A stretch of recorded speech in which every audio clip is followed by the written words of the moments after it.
வேலை திட்டத்துக்கான தமிழ்நாட்டுக்குரிய நிதி 4034 கோடி ரூபாயை உடனே வழங்க வேண்டும். சட்டப்பேரவையில் மத்திய அரசிற்கு முதலமைச்சர் மு.க. ஸ்டாலின் வலியுறுத்தல்.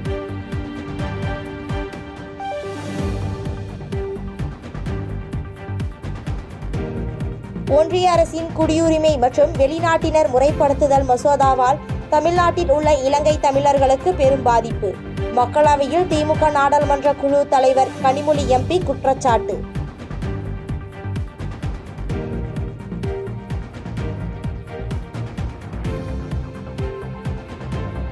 தமிழ்நாட்டில் மோசமான ஆட்சி நடைபெறுகிறது.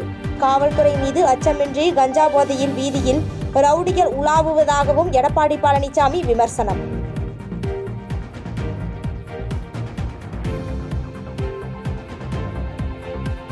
மதுரை சுப்பிரமணியபுரம் தனியார் பள்ளியில் மாணவிகளுக்கு சீருடை அளவெடுத்த போது பாலியல் தொல்லை.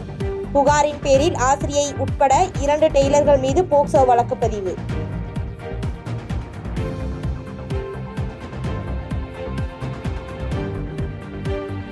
மதுரை சுப்பிரமணியபுரம் தனியார் பள்ளியில் மாணவிகளுக்கு பாலியல் தொந்தரவு செய்த புகாரில் டெய்லர்களை கைது செய்ய வலியுறுத்தல். போராட்டத்தில் ஈடுபட்ட மாணவர் அமைப்பினர் குண்டுக்கட்டாக கைது.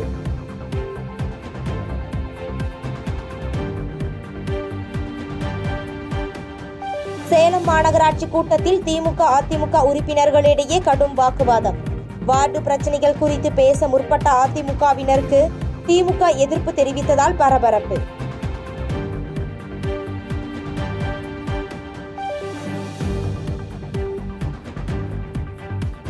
சென்னையில் ஆபரண தங்கத்தின் விலை சவரனுக்கு 320 ரூபாய் உயர்வு. கிராமுக்கு 8235 ரூபாய்க்கும் சவரன் 65,880 ரூபாய்க்கும் விற்பனை.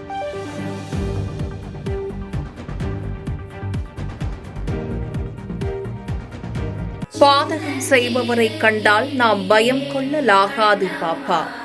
மோதி மிதித்து விடு பாப்பா, அவர் முகத்தில் உமிழ்ந்து விடு பாப்பா.